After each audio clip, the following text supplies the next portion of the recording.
Locked On Podcast Network presents Locked On Sports Today.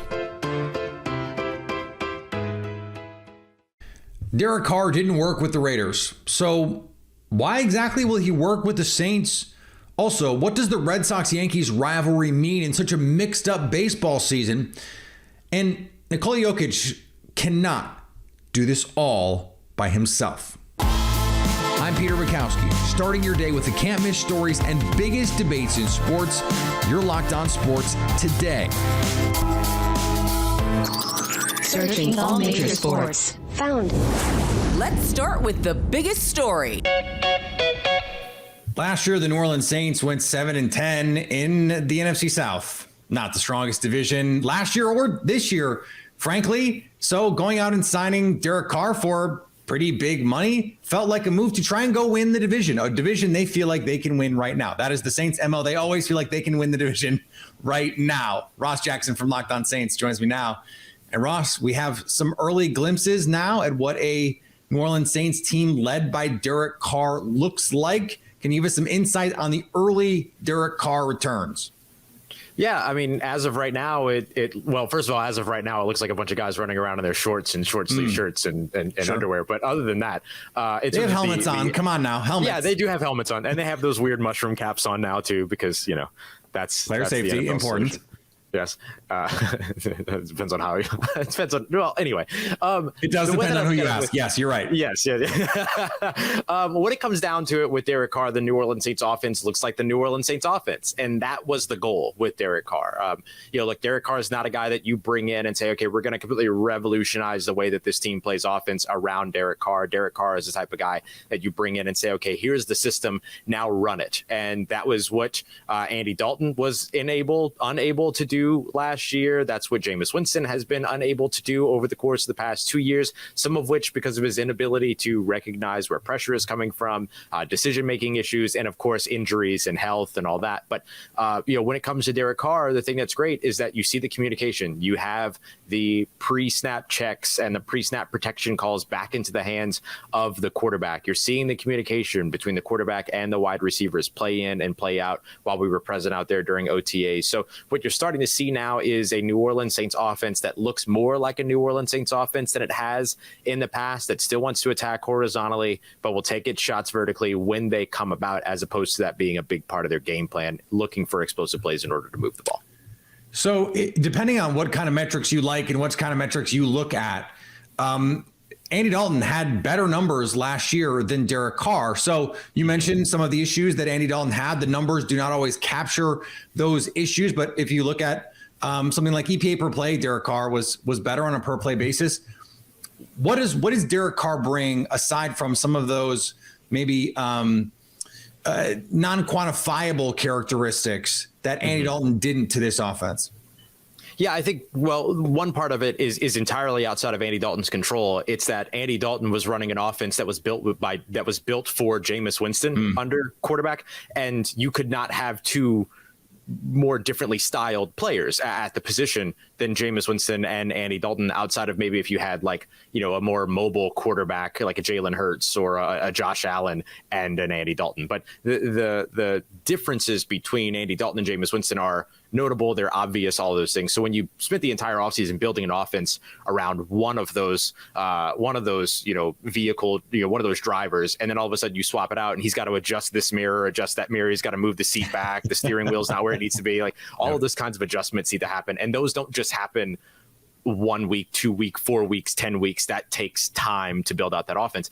And so the Saints were effectively just running that offense with Andy Dalton. This time with Derek Carr, you have an offense that is being built for Derek Carr that ideally, based on Derek Carr's track record, who's only missed 2 regular season games due to injury throughout his career. That's not including the 2 games where Josh McDaniels and the Las Vegas Raiders said, let's see what Jarrett Stidham has, right, which we all already knew the answer to. You have an offense that will be built for Derek Carr, that will be run by Derek Carr. And I think that's one of the big things. And the other piece is, again, recognizing pressure and being calm, being a little bit more calm, being a little bit more sort of held together under pressure. I know that we didn't see that in Las Vegas the last couple of years. Their offensive line has been atrocious. The New Orleans Saints one has been good when healthy, but has not been healthy very often. So that would be a big determining intimidating factor. But nonetheless, you have a guy that can see where the pressure is coming from pre-snap in Derek Carr, and a guy that struggled to do that in Andy Dalton last year. All right. Derek Carr this year in the NFC is a top what quarterback? In the NFC, I would say top 7. And and that's just because I don't feel like saying top 5 today, right? I mean, we've seen him in OTAs in this offense, and so I'm not ready to say he's a top 5 guy in the conference. But it is a weak conference of quarterbacks, especially now after the Aaron Rodgers departure to the AFC with the New York Jets. It's a weak quarterback conference all of a sudden. And so the Saints are firmly positioned now to have one of the top half quarterbacks with, out of the 16 teams in their division, or excuse me, in their conference. But the most important piece is that they're in line to have the best quarterback in their division in Derek Carr, depending upon how quickly things turn around or how quickly Bryce Young finds his stride with the Carolina Panthers. Stay up to date all year on the New Orleans Saints by subscribing to Locked On Sports Today and Locked On Saints on your favorite podcast app and on YouTube. Thanks for making Locked On Sports Today your first listen. Coming up, is the Red Sox rivalry as meaningful as it once was? Before we answer that, Saquon Barkley is not thrilled with the prospects of a long-term deal with the Giants. Make a fast break to FanDuel during the NBA Finals because right now new customers can get a no-sweat first bet up to $2,500. That's $2,500 back in bonus bets if your first bet doesn't win. Just go to FanDuel.com/lockedon to sign up today to claim your no-sweat first bet. Then you can wager on everything from the money line to point spreads to who wins the NBA Finals. Game 5 of the NBA Finals has one team favored by a lot. FanDuel has the home Nuggets favored by 9 over the Heat. So don't miss your shot at a no-sweat first bet up to $2,500 when you join FanDuel today.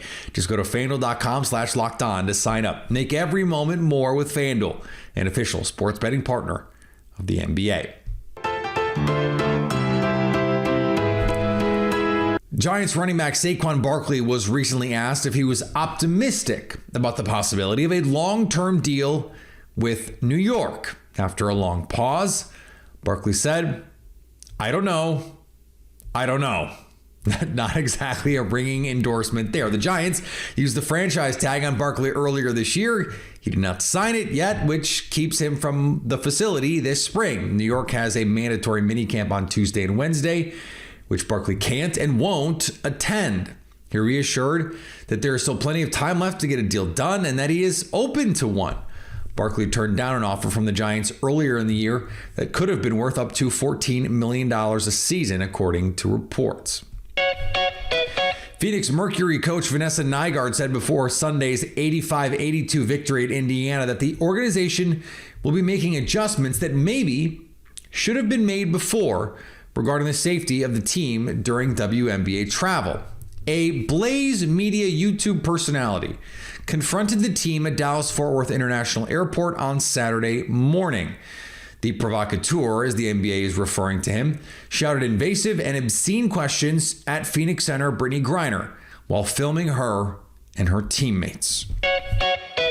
On the diamond, the Baltimore Orioles did exactly what you needed to do if you want to keep pace with the Tampa Bay Rays. Beat up on a bad Kansas City Royals team. Walking through Baltimore after an Orioles victory and an Orioles sweep over the Royals. Connor Newcomb here, host of Locked On Orioles. O's win it 11-3 to complete the sweep of a bad Kansas City team. Get back on track, 4 wins in a row. And how about this Sunday win? I mean, it was awesome to be in the ballpark for that one. Gunnar Henderson is back. The slump is over. He is mashing the baseball. He is back. Aaron Hicks looks like an awesome pickup. And how about Ryan O'Hearn against his old team? Whatever the Orioles did to fix Ryan O'Hearn, it worked. He's got almost 1,000 OPS on this Orioles team right now. He's got the best stats on the O's if you take away some of the qualifiers. If Ryan Mountcastle is injured, sick, struggling, whatever it is, we could see a platoon between those two guys. But the O's get the sweep, get your brooms out, and I'll recap it all on Monday's episode of the Locked On Orioles podcast. And in that highly competitive AL East, the Blue Jays got a win over the Twins despite everything going completely opposite of normal. Hello, friends. Craig Ballard, Locked On Blue Jays. It looked bleak for a while at Rogers Center Sunday afternoon, but the Blue Jays win a thriller 7-6 to salvage at least one game in this weekend series against the Minnesota Twins. Wow, how many games this season has Kevin Gausman kept the Toronto Blue Jays in the game with the offense being anemic? Well, today, complete opposite. How many games would a clutch hit late in the game have made the difference, only to have the Blue Jays come up short? Well, today, the complete opposite. Kevin Biggio had one hit in June, two today, and two of the biggest hits of the game. That 0-2 count that he got that base hit, that single to start off the bottom of the fifth. That ended up being a 3-run rally that made a 6-1 Minnesota lead 6-4. And then, of course, the 3-run bomb on the 2-0 pitch, the game-winning hit in the bottom of the eighth. He was looking fastball on 2-0. He got fastball on 2-0, and he dealt with that fastball on 2-0. Nate Pearson used the strikeout today as a weapon, and somehow Jordan Romano held on for a scary ninth as the Blue Jays finished this homestand at 4-3. Join me tomorrow on Locked On Blue Jays for Monday's episode. The Red Sox and the Yankees played on Sunday night because they always play on Sunday night. This one went into extras. The Red Sox get a 3-2 win over their division rivals. It is a crowded AL East, as it always seems to be. And Aaron Judge is on the IL, which is not great for the Yankees. Currently, Stacey Gotsulias from Locked On Yankees joins me now. And Stacey, it's been kind of a strange season for New York. After last year, they're riding high on this team, the Aaron Judge of it all. And now it's sort of like, okay, they're winning games. They're still in okay position, but just okay. Why? Well, they went into the season with three-fifths of the rotation on the IL, and they're depending on guys like Clark Schmidt and Domingo Germán to do well, which they are lately. Finally, they're stepping up and pitching better than the guys you expect to pitch. Nestor Cortez gets hurt, so it's kind of hard to do things when you don't know who's going to be in the rotation. But this was not a game on Sunday night. Clark Schmidt came in and gave them everything they needed, 5 1/3, and only gives up the 1 earned run. This was about the bats not providing enough power, which in New York, like that should be unthinkable. Yeah, it's amazing how bad this team is without Aaron Judge. It's like he's their crutch, and if he's not there, they just fall apart. It's the oddest thing I've ever seen, and I don't understand because they have capable hitters in that lineup. You have Anthony Rizzo, you have DJ LeMahieu, you have Giancarlo Stanton when he plays, and they just can't do anything. It's actually amazing that they're doing as well as they are. They're currently 9 games above 500. And if any other team had this many issues, they probably wouldn't be 9 games above 500. So it's crazy. Yeah. And they're still, it's early, right? We're just getting into baseball season, really. I mean, it's not even mid-June here yet. But if you're trying to project forward, this is a Yankees team that came into the season feeling like, hey, we have as good a shot as anyone to be in it at the end. So just taking all of that into account, how is your view of this team changed from the beginning of the season, if at all, understanding that there's a lot of injuries that have been a part of this? Yeah. I'm one of those people, I'm trying to be pragmatic about the whole thing and trying to be optimistic about the whole thing, which is so not my personality. But I've watched baseball for way too long. They have guys coming back.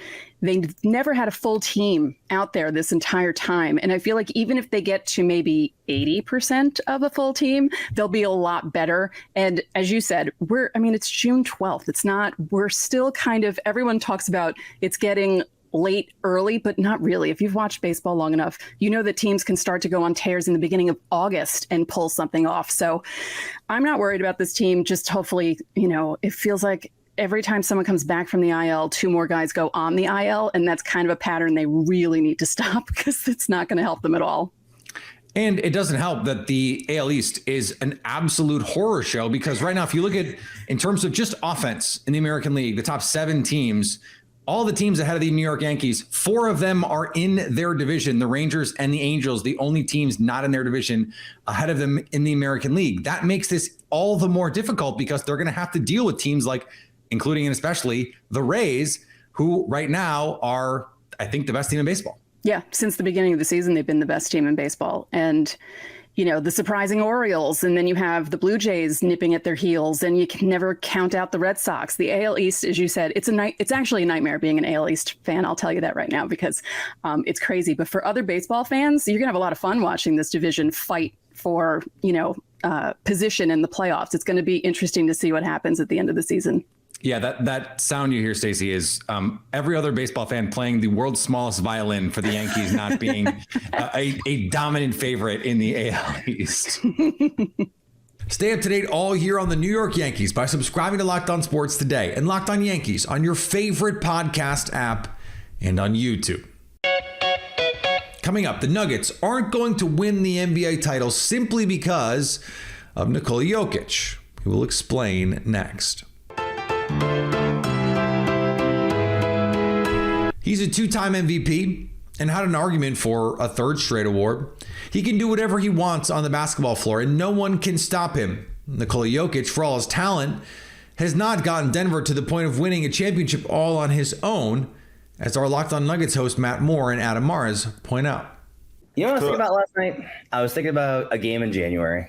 Again, one of those random games. You go to the arena and you're just like, yep, another night, got a Nuggets game.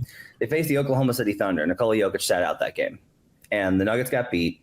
And we did a whole show, and the comments and Twitter and everything was about, like, this team is trash outside of Nikola Jokic. It was like, that was like the whole thing. And you get to react after games. Like, you get to react after games. And you don't know. Like, that's the thing. Is like, you don't know. Like, the Celtics fans thought, like, yeah, they'll be ready. But they weren't. You know, and Bucks fans thought, like, oh, okay, sure, there's some stuff under the hood, but they'll be fine. But they weren't fine. And so you don't know through the season. But I thought a lot about that in this game when Nikola Jokic picks up his fifth foul on just – I got some gripes of the officiating I want to get to later as a non-fan. He picks up his fifth foul, and Aaron Gordon and Bruce Brown take the Nuggets home, along with Jamal Murray making absolutely phenomenal plays as a pure point guard. And this team is talented. This team is good. I just kept thinking of D-line too. All the Nuggets are good. Like, all the Nuggets are good because they made play after play after play. A finals is 4 rounds, or the playoffs are 4 rounds. And at some point, somebody's going to force you to do the thing you least want to do or at least have proven to be able to do. For Denver, you know, for Milwaukee a few years back, Giannis making free throws, you know, that was it. I remember back in 2013, LeBron didn't want to take any mid-range jumpers, and the Spurs said, fine, we're going to take everything away but mid-range jumpers. And he had ultimately had to start making some to get over the hump and win that series. I love this idea. It happens a lot. For the Nuggets, it was winning without Jokic. Can you get over the hump if you have to survive a stretch without him? And that's what game 4 was. There is this idea that the Heat figured something out early in this series by making Nikola Jokic a scorer. There are stats out there, their playoff record when Jokic scores 35 or more, when he scores 40 or more, and no, they're not good. And part of that is because the essential Nikola Jokic genius is his ability to create offense for everyone, not just him. He is a one-man offense. He has more in common with Magic Johnson than, say, Shaquille O'Neal in terms of dominating from the center position. And there have been games, even in this NBA Finals, where he has played his normal complete floor game, but he doesn't have the assist totals to back it up because guys just didn't make shots. He needs his teammates to make shots for the statistics to make sense, but the statistics aren't what win games. If those shots go in, that's when you win games. Yes, Nikola Jokic could score 40 if he needed to, if he wanted to. And if you make him a scorer, he can score as efficiently as anyone in basketball, but that's not what makes this Nuggets team special. It's the Jamal Murray, Nikola Jokic two-man game. It's Michael Porter Jr. spotting up, his ability to create where no one can bother his shot because he's 6'11". It's guys like Kentavious Caldwell-Pope hitting corner threes and swing threes and kick out threes. That's part of what makes this Nuggets team so scary. It's not just Jokic. It's not even just Jokic and Murray. It's